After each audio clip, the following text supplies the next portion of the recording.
శ్రీలంక పర్యటన అనంతరం టీమిండియా ఆటగాళ్లు విశ్రాంతి తీసుకుంటున్నారు.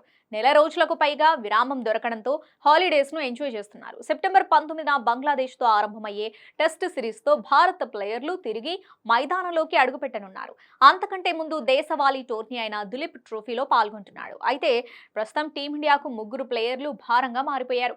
ఒకప్పుడు అదరగొట్టిన వీరు ప్రస్తుతం పేలవ ఫామ్ తో జట్టుకు ఏ విధంగానూ ఉపయోగపడడం లేదు. గతంలో మంచి ప్లేయర్స్ అన్న ఒక్క కారణంతో వారిని ఇంకా కొనసాగిస్తున్నారు. అయితే ఇది జట్టుకు మంచిది కాదు. ఒకవైపు యువ ప్లేయర్లు టీమిండియాలో చోటు కోసం కళ్ళు కాయలు కాచేలా ఎదురు చూస్తున్న సమయంలో వీరిని ఇంకా ఎన్ని రోజులు జట్టులో ఉంచుతారు అనే ప్రశ్న ఎదురవుతుంది. అయితే టీమిండియాకు భారంగా మారిన ప్లేయర్స్ జాబితాలో ఆల్రౌండర్ రవీంద్ర జడేజా మొదటి స్థానంలో ఉంటాడు. ఈ మధ్య కాలంలో జడేజా ఆట దారుణంగా మారింది. ఫీల్డింగ్లో మినహా బ్యాటింగ్, బౌలింగ్ విభాగాల్లో తేలిపోతున్నాడు. టెస్టుల్లో పర్వాలేదనిపిస్తున్నా పరిమిత ఓవర్ల క్రికెట్లో జట్టుకు భారంగా మారిపోయాడు. టీ20 ప్రపంచ కప్లో బంతి బ్యాట్తో దారుణంగా విఫలమయ్యాడు. ఈ క్రమంలో జడేజాకు ఉద్వాసన పలికితేనే మంచిది అనే వాదన వస్తుంది.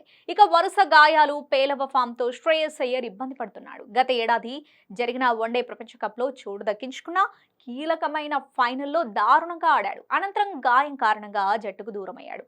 దేశవాళీ టోర్నీకి డుమా కొట్టడంతో బీసీసీఐ ఆగ్రహానికి కూడా గురయ్యాడు.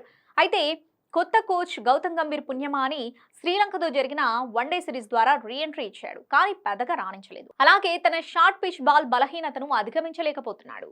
కేఎల్ రాహుల్ 2022 ఆరంభంలో భారత కెప్టెన్ అంటూ వార్తలు కూడా వచ్చాయి. అయితే అదే ఏడాది పేలవ ప్రదర్శనతో ఆసియా కప్, టీ20 ప్రపంచ కప్లలో నిరాశపరిచాడు.